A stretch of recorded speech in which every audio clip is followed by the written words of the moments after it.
우리 지역 최신 이슈부터 해묵은 현안까지 뉴스에 담지 못했던 취재 뒷이야기를 거침없이 풀어보는 시간, 충남 기자회견입니다. 오늘도 충남의 취재 여신 정선영 기자, 충남 박지성 한범우 기자 나왔습니다. 안녕하세요. 안녕하세요. 네. 충남지방경찰청 안정엽 수사관 나오셨습니다. 안녕하세요.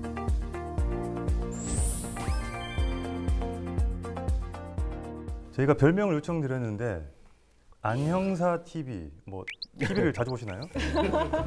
아니, 제가 사실 별명이 따로 없어서 네. 제가 최근에 유튜브를 운영하고 있는데 그 채널 이름을 별명으로 정했습니다. 유튜브 홍보하러 나오셨나요? 그럼 수익은 좀 수익은 전혀 없고 배제한 상태라서. 구독자가 얼마나 되시는지 궁금한데요. 지금 3,900명 정도고요. 저희 채널보다 많은데요? 굳이 안 해도 될 얘기 하시네. 취재 여신이. 네. 저희가 안형사님과 함께 짚어볼 오늘 충남 기자회견 주제는 진화하는 보이스피싱 범죄입니다. 이게 진짜 보이스피싱은 이 단어 자체를 모르는 사람은 없을 거예요, 아마. 네. 보이스피싱 단어를 모르시는 분은 한 분도 없을 겁니다, 아마. 누구에게나 닥칠 수 있는 일인데 저도 이제 가끔 뭐 전화를 받은 적이 있어요, 경험이. 그러면 느낌이 오더라고요, 이게. 이상한데? 뭐지 이거? 하면서 계속 해봐. 듣고 있어요. 있다가 마지막에 저 지금 인터뷰 들어가야 돼서요 하고 끊거든요.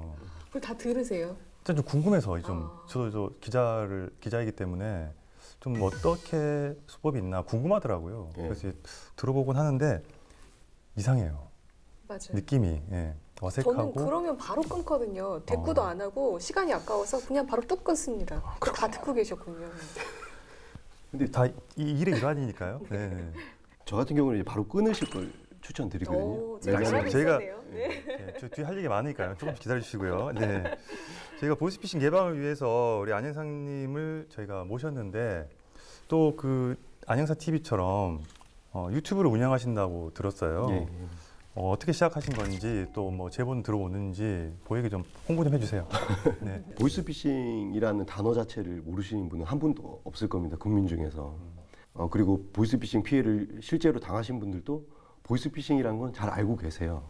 근데 문제는 보이스피싱이라는 단어를 알지만 보이스피싱이라는 범죄가 어떻게 진행되고 그다음에 범인들이 어떤 방식으로 속이는지 모르기 때문에 피해가 발생이 된다는 생각이 들었습니다. 그래서 실제 사례를 한 번이라도 그 국민들한테 접하게 한다면은 피해를 막을 수 있지 않을까라는 생각을 했고, 좀 효과적으로 좀 홍보를 하려면 어떤 방법이 있을까 생각하다가 유튜브를 활용한 방안을 생각하게 됐습니다. 보이스피싱 범죄 발생 현황부터 한번 정리를 해볼까요? 네. 그 아까 보이스피싱을 모르는 분들이 없다고 하셨는데 저 보이스피싱의 그 사전적인 의미를 보고 조금 놀랐어요. 저는 당연히 보이스, 피싱, 낚시 이거의 합성어인 줄 알았거든요. 가운데 하나가 더 들어가더라고요. 뭔지 아세요? 또 있어요? 네, 하나 더 있더라고요. 피싱이 F가 아니라 P더라고요. 이게 보니까 프라이빗 데이터에서 개인정보 해서 그 피싱, 낚시 이게 합쳐진 신조어라고 합니다. 제가 못 믿겠고 맞습니까? 네, 맞습니다. 네. 지금 못 믿으면 이게 아무튼 개인 정보를 전화로 이제 빼내는 신종 수법을 이렇게 일컫는 신조어라고 하더라고요. 그래서 이 보이스피싱이 그 2006년에 국세청 환급을 이제 빙자한 사기 사건을 시작으로 해서 2018년까지 전국에 약 17만 7천여 건이 발생했다고 합니다. 피해 금액만 1조 7천억 원이 넘는다고 해요. 그래서 우리 지역 충남에서는 올해 1월에서 8월까지 853건이 발생을 했습니다. 이제 피해 금액은 146억 원이 발생을 했는데요. 지난해보다 건수는 줄었는데 피해 금액은 오히려 좀 늘었다고 합니다. 또 이제 피해 보신 분들 연령대를 좀 봤더니 어느 나이대가 제일 많을 것 같으세요?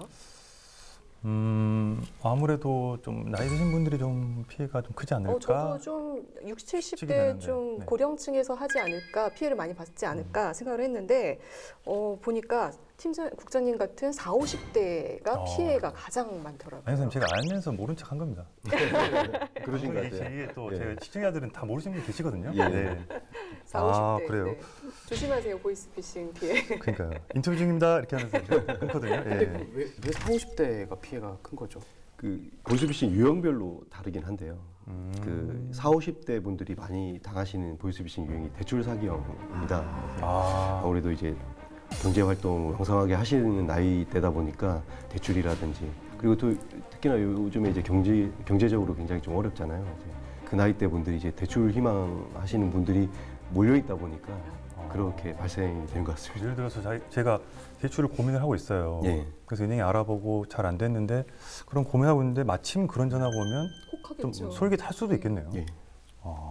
조심하셔야 됩니다. 그러니까 대출 조심해야겠습니다. 네. 보이스피싱의 경각심은 뭐 높아졌다고 하는데 여전히 또 진화하고 있기 때문에 그런 어떤 수법들을 저희가 좀 구체적으로 좀 소개를 했으면 좋겠어요. 어떤 유형인지 일단 박지성 기자가. 네, 저는 뭐 일단 일반적인 유형을 좀 몇 가지 말씀드리면 가장 뭐 흔하고 대표적인 게 이제 수사기관이나 금융기관을 이제 사칭해서 돈을 편취하는 거죠. 가장 뭐 많은 유형이 주로 이제 검찰 뭐 수사관이다 네. 해서 이제 당신 명의 뭐 대포통장이 뭐 범죄에 연루가 됐다. 그러니까 이제 뭐 얼마를 뭐 보내주면은 뭐 불구속 수사를 받게 해주겠다거나 뭐 당신의 돈을 우리가 잠깐 이제 안전하게 보관을 했다가 이제 뭐 나중에 주겠다. 뭐 이런 식으로 이제 속이는 게 있고요. 검사 사칭. 네. 첫 번째. 이게 보니까 서울중앙지검에서 올해 기소한 보이스피싱 사건 중 가장 많은 이제 40.7%가 이제 검찰 사칭형이었습니다. 검찰이 그렇게 많은지 몰랐어요, 우리나라에. 그리고 이제 은행이나 뭐 이런 금융기관 직원을 사칭해서 아까도 잠깐 얘기가 나왔던 뭐 낮은 이자로 대출을 받게 해줄 테니까 뭐 일단은 뭐 기존 대출금을 뭐 상환하라든지 뭐 이런 식의 대출 관련 또 보이스피싱이 많이 이루어지고 있고요. 두 번째가 금융기관 직원 사칭. 예. 예. 네. 그리고 최근에는 이제 가족 사칭도 늘고 있다고 합니다. 그래서 이제 그 어르신들에게 자식으로 이제 가장을 해서 문자로 이제 보내는 거죠. 뭐 핸드폰 잃어버려서 이제 나 뭐 PC로 이제 문자를 보내고 있다. 이러면서 뭐 급하게 결제할 거 있는데 뭐 이제 부모님 핸드폰으로 뭐 결제를 해달라든지 뭐 이런 식의 보이스피싱도 많이 이루어지고 있다고 합니다. 정말 열심히 사네요, 이 사람들. 요즘에는 또 그 발신 번호까지 뭐 프로그램으로 조작을 해서 이제 뭐 눈치를 못 채게 한다고 하더라고요. 예. 네. 야, 정말 이게 참 저희가 나름대로 알고 있다고 생각했지만 또 이렇게 체계적으로 또 범죄를 저지르고 있다는 건 또 다시 한번 또 상기를 시키게 되는데 이렇게 다양한 방법으로 하면서 또 직접 돈을 받으러 오는 경우도 있다고 하는데 네, 저희 최근 뉴스에서도 좀 다뤘던 내용인데 작년 3월에 예산의 이제 모 우체국 앞에서 보이스 피싱범이 그 말씀하신 대로 돈 봉투를 받으러 온 모습이 CCTV에 고스란히 담겼더라고요. 당시 이제 경찰이 잠복을 하고 있었는데 그 너무 경찰이 멋있습니다. 그분인가요? 아니요, 그건 다른 형사분이셨는데 예상 경찰서. 예. 저는 순간 그 범인이 딱 나타나니까 그 현장에서 바로 이제 급습을 해서 제압을 하시더라고요. 정말 무슨 영화 속 한 장면처럼 너무 멋있었어요. 네. 경찰분들 대단합니다. 아, 경찰을 예, 대표해서 예, 이중의 집행. 예. 그 실제로 그 충남에서 올해 발생한 8월까지 그 보이스피싱 가운데 대출 사기가 84%로 가장 많았다고 해요. 특히 이제 코로나19 여파로 생활이 어려워진 이제 서민분들을 노리고 이제 저금리로 대출을 해주겠다 이런 식으로 접근을 한 거죠. 이제 특히 지난해까지만 해도 이제 계좌 이체 방식으로 하는 게 대부분이었는데 올해는 이렇게 직접 만나서 이제 돈을 갈취하는 사례가 한 20배 가까이 급증했다고 합니다. 그 사람을 검거하는 방법, 또 이렇게 해외 조직적 그 조직들을 검거하는 방법 이런 것들 좀 간단하게 좀 어떻게 활동하시나요? 여기서 다 말씀하셔도 되는 겁니까? 그러니까 이거 제가 수사- 보안 때문에 예. 예. 뭐 공개 가능한 것만. 공개 가능한 거예요. 그래도 한번 좀 수사는 어떻게 하시는지 그래도 사실 궁금해서, 궁금해요. 예. 하나만 예를 들면은 네. 네, 네. 보이스피싱하는 해외에서 그러니까 보이스피싱은 기본적으로 국내에서 활동하는 조직원, 그다음에 해외에서 활동하는 조직 이렇게 구분이 돼 있어요. 그래서 보통 이제 피해금을 수취한다든지 인출하는 활동을 그런 역할을 맡은 사람들이 국내에서 활동하는 조직원들이거든요. 보통 이런 경우는 이제 CCTV를 역추적하는 방법으로 특정을 해가고 검거를 하고 있습니다. 근데 해외에서 범행하는 조직원들의 경우는 인적 사항을 특정하는 게 가장 핵심인데 여러 가지 수사 기법이 있지만은 기본적으로 범인들의 실수를 캐치를 해서 이 사람의 인적 사항을 특정하는 수사 기법들이 있습니다. 근데 보안상 제가 다 말씀드리기는 어렵고요. 보이스피싱 하는 애들도 똑같아요, 저희들이랑. 직장생활 하는 거랑 똑같거든요. 아. 왜냐면 주 5일째 근무합니다. 왜냐면 그래요? 수사기관 사칭하는 애들도 수사기관처럼 해야 되기 때문에 주 5일째 근무합니다. 야, 생활 양식까지. 네. 아. 그다음에 실적제로 합니다. 그러다 보니까 인센티브 제도. 예, 보통 이제 전화를 거는 역할을 하는 사람이 10% 정도 가져가거든요. 예. 네. 많이 가져가는 건가요? 10%면은? 10%면요? 어떻게 보면은 뭐 적게 가져간다는 느낌도 있을 수도 있죠. 왜냐하면 실제 전화하는 게 그렇죠. 가장 큰 일이라고 네, 생각하시는데 네. 사실 보이스피싱은 전화를 하는 것보다 판을 어떤 짜는 거? 재반 환경을 만들어 놓고 범행 준비를 하는 그 과정들이 굉장히 더 중요해요. 대포동장을 만들어 놓는다든지 아니면 한국에서 인출할 사람을 구해 놓는다든지 이 사람을 어디에 배치를 한다든지 뭐 여러 가지 이런 부분들이 훨씬 더 범행에서는 중요하죠. 전화해서 속이는 거는 성공률이 생각보다 높습니다. 성공률이 높고 시나리오를 보고 하거든요. 전화를 해서 외워오는 게 아니고 대본을 보면서 연기를 하는 겁니다. 말 그대로. 근데 대본이 잘 돼 있다 보니까 성공률이 높은 거고. 정말 열심히 준비하는군요, 그들도. 예.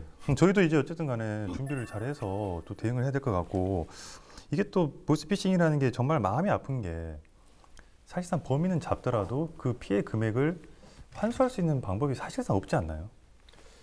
그 피해금 구제가 굉장히 제한적인 범행 중에 하나입니다. 네. 법률로 규정된 피해금 환급이라든지 이런 부분도 사실 계좌이체로 피해금이 이체된 경우에 한정되어 있습니다. 그러다 보니까 사실상 범인을 근거로 해서 범인으로부터 이제 형사배상명령 청구라든지 손해배상 청구를 해서 돌려받는 방법이 가장 현실적이고 거의 유일한 수단이라고 볼 수 있습니다. 근데 그들은 어차피 뭐 감옥에 들어가는 경우가 다수 아닌가요? 대부분의 경우는 이제 형을 사는 경우. 예 피해자와 뭐 합의라든지 아니면 피해금 구제보다는 형을 더 사는 걸 선택을 많이 하죠. 아, 진짜 이렇게 지금 여러 분야에서 이렇게 활동을 하시면서 기억에 남는 사례들이 또 많이 있으실 것 같은데, 그래도 또 한두 가지 정도 한번 소개해 너무 주시죠. 많으셔가지고 네. 하나만 꼽기가 대표적인 힘드실 거. 것 같아요. 네. 네. 스케일이 남다르죠. 네. 기소문은 들었습니다. 네. 아무래도 그 보이스피싱 조직을 필리핀 현지에서 일망타진하고 그 대규모 조직이다 보니까 건거 인원이 많았습니다. 그래서 이 조직원들을 한꺼번에 이제 송환하기 위해서 전세기 동원했던 사건이 가장 기억에 그게 언제죠? 남습니다. 몇 월죠? 그게 이제 송환한 날짜는 2017년 12월 21일로 기억하고 있습니다. 2017년. 저는 뉴스에서 봤던 것 같아요. 대대적으로 좀 나갔던 것 같은데 뿌듯하셨겠습니다. 현지에서 일망타진하는 경우가 굉장히 드문데 저도 보이스피싱 수사를 10년 동안 하면서 많이 노력을 했었어요. 중국이라든지 뭐 필리핀 노력을 많이 했었는데 한 번도 성공 못하다가 그때 처음으로 현지 단속 성공을 했던 경우입니다. 그 사람들이 해먹은 금액 규모가 얼마 정도였죠? 저희가 수사를 하는 사람이 귀신이 아니에요. 그러다 보니까 만약에 100을 피해를 입혔다면 저희가 밝힐 수 있는 건 사실 절반 정도밖에 못 되는 게 현실입니다. 그 당시 그 조직이 한 45억 정도, 그러니까 대략 100억 정도 하지 않았을까라고 예상합니다. 이야, 정말 참 2017년 이후로는 자랑하실 만한 건 없습니까? 안영사 TV 만드셨잖아요. 그때 당시에 취해 계시면 안 돼요. 더 열심히 하셔야 됩니다. 덕분에 그 사건 덕분에 특진도 하셨다고 들었는데. 그러니까 이게 선례가 큰 게 남잖아요. 네. 예전 같으면 잘했다고 할 것도 이거를 넘지 못하면은 견주지를 못하면은 이제 너 놀고 있냐 이제 이런 얘기거든요. 또 예방 활동에 주력하고 계시는 것 같습니다. 알겠습니다. 어떤 이런 피해들을 막은 사례들도 우리가 있잖아요. 좀 간단하게 좀 소개해 주시겠어요? 네, 최근 그 우리 지역 청양에서 일어난 일인데요. 지난달 21일 청양 지역의 그 자발센터에서 근무하는 그 생활 지원사분이 이제 그 자신이 돌보고 있는 A 씨한테 핸드폰으로 이제 전화를 걸었는데 그 와중에 이제 A 씨의 집 전화 벨소리가 울리더니 A 씨가 이제 집 전화로 통화를 하기 시작한 겁니다. 그때 그 통화 내용이 좀 뭔가 수상하고 미심쩍고 또 좀 A 씨의 목소리가 막 떨리고 이러니까 이제 그 생활 지원사분이 끊어라 그 전화라고 이제 핸드폰으로 이제 얘기를 했는데 전혀 반응이 없었던 거죠. A 씨가 그 집 전화에 몰두를 하고 있어서. 그래서 이제 그 생활지원사분이 그 A 씨 집까지 찾아가게 됩니다. 근데 이제 찾아갔을 때 도착했을 때도 계속 그 집 전화로 통화를 하고 있는 거예요. 그래서 바로 끊게 하고 경찰에 신고를 했습니다. 근데 이제 알고 보니까 그 보이스피싱이었고 그 상대방은 A 씨의 뭐 아들이 납치가 됐다. 그래서 이제 5천만 원을 요구를 하면서 돈을 주지 않으면은 뭐 아들이 어떻게 될지 모른다라고 이제 협박을 한 거였죠. 그래서 이제 그 생활 지원사분을 통해서 보이스피싱을 예방을 한 사례가 있고요. 이 일이 있기 한 나흘 전 정도에 천안에서도 한 남성이 뭐 비슷한 일을 겪었는데 이 경우에는 그 축협 직원이 이제 그 인출을 보류하고 경찰에 신고를 해서 또 예방을 한 사례가 있습니다. 이게 납치됐다는 게 만약 저한테 연락이 오면 저는 이제 그 당사자한테 그 자식이나 가족한테 전화를 할 것 같거든요. 근데 그게 안 되나요? 가족 납치 보이스피싱의 시나리오가 굉장히 전화를 걸어서 제압하는 느낌의 이제 시나리오가 진행이 되거든요. 그러니까 저희가 가족들의 울음소리를 들어보지는 못하셨을 거예요, 거의. 그래서 분명히 자식이 아님에도 흐느끼면서 아빠 살려주세요. 뭐 약간 이런 식으로 흐느끼면서 하면 대부분의 사람들이 다 속거든요. 그렇구나. 그러니까 그런 전화를 받으시면 사실 뭐 이성적인 판단을 하시기가 굉장히 어렵죠. 흐느끼고 우는 거는 굉장히 좀 연기하기도 좀 용이하고 속이기도 용이해서 그런 경우가 있습니다. 보이스피싱 피해를 막기 위해서 지금 이제 여러 가지 수법들도 있고 또 하지만 이것만 기억해라. 보이스피싱은 특정 단어가 꼭 들어가게 돼 있습니다. 그래서 이 단어들을 꼭 기억을 해주셨으면 좋겠습니다. 수사기관 사칭 같은 경우는 이제 대표적으로 많이 사칭하는 기관이 서울중앙지검입니다. 평범한 삶을 살고 있는 우리 같은 사람들에게 서울중앙지검에서 전화가 올리는 사실상 없거든요. 그래서 혹시나 서울중앙지검이라고 한다면은 보이스피싱은 아닐까라고 의심을 해보셔도 좋을 것 같고요. 그리고 녹취조사라는 단어를 언급한다면 이것도 무조건 보이스피싱이라고 녹취조사? 생각을 하셔야 됩니다. 그리고 대출 사기형 보이스피싱에서는 두 단어를 꼭 기억해 주셨으면 좋겠습니다. 마이너스 통장 그리고 대환대출. 마이너스 통장은 흔히 말하는 단어 아닌가요? 근데 마이너스 통장을 은행에서 적극적으로 전화를 통해서 만들어주는 일은 만무하거든요. 예, 그래서 전화 통화로 마이너스 통장을 개설해주겠다고 한다면 무조건 의심을 하셔야 되고요. 그리고 대환대출이라는 단어 자체가 이제 보이스피싱 조직에서 만든 겁니다. 생소하네요. 대환대출. 예, 대환대출이라는 게 그러니까 기존의 대출금을 상환해서 상환하면 상환한 신용도를 바탕으로 대출을 해주겠다. 약간 이런 식이거든요. 갈아타게 해주겠다. 갈아타게 해주겠다는 대환대출이라는 단어 자체가 나온다면 무조건 보이스피싱이라고 의심하셔도 무방합니다. 서울중앙지검, 녹취조사, 마이너스 통장, 대환대출 이 네 가지 일단. 예. 어렵네요 기억하기가. 알겠습니다. 중요한 거 배웠습니다. 중요한 거니까. 예. 네, 이거 관련해서 댓글 혹시 있나요? 예, 댓글 많은데 지금 시간 되면 간단하게. 저 그 안영사 TV 유튜브 채널 댓글을 봤어요. 많이 달렸더라고요. 이제 안영사님 실제로도 엄청 멋있는 열혈 형사님이시죠. 보이스피싱 추적에 국보급 인재 응원합니다. 훈훈한 댓글도 있습니다. 편집될 것 같은데. 다른 거 없나요? 다른 거요. 사리를 막 올리시잖아요. 그 방금 나한테 전화했던 놈이랑 목소리 말투 똑같네. 싫어요 누른 사람 범인이냐. 어떤 사람이 제 장기 가져간다고 했는데 안 오네요. 4개월째 오질 않습니다. 장기 이런 수법도 있나 봐요. 그 보이스피싱 전화 그냥 끊으라고 말씀드리는 게 대응하다 보면은 감정적으로 싸우는 경우가 생겨요. 보복을 당할 수도 있습니다. 보복을 당한 경우도 있나요? 예, 짜장면 100그릇을 시킨다든지. 보이스피싱이 아까 중간에 개인정보라고 했지 않습니까? 개인정보를 알고 전화하기 때문에 휴대폰 번호, 집 주소를 알고 전화를 하는 경우가 보통입니다. 그러다 보니까 감정적으로 상하게 되면 보복을 하죠. 중국집에서 짜장면을 100그릇을 주문한다든지 통닭을 100개를 시킨다든지. 이 시점에서 제가 의문을 제기하는 게 이 단어를 들으려고 기다리고 있을 게 아니라 바로 끊어야죠. 그러네요. 그 단어 나오면 이제 끊으시면 됩니다. 짜장면 100그릇을 먹을 자신이 없어요. 저는. 듣지 마시고 바로 저처럼 일단 느낌이 이상하면 바로 끊어야 되는데 아, 알겠습니다. 앞으로는 그 말씀을 좀 먼저 해주시죠. 아까 하고 싶었는데. 알겠습니다. 이것도 이제 상식적으로 알아두시면 예. 분명히 도움이 될 것으로 생각이 되고요. 아, 시원하네요. 오늘 한번 안혜사님 말씀 듣고 나니까 어느 정도 좀 마음의 준비가 되는 것 같아요. 네네. 우리 시청자분들도 데뷔할 수 있을 것 같아요. 네, 정말 많은 도움이 될 것 같습니다. 충남 기자회견 급하게 마무리하겠습니다. 고맙습니다. 고맙습니다. 고생하셨습니다.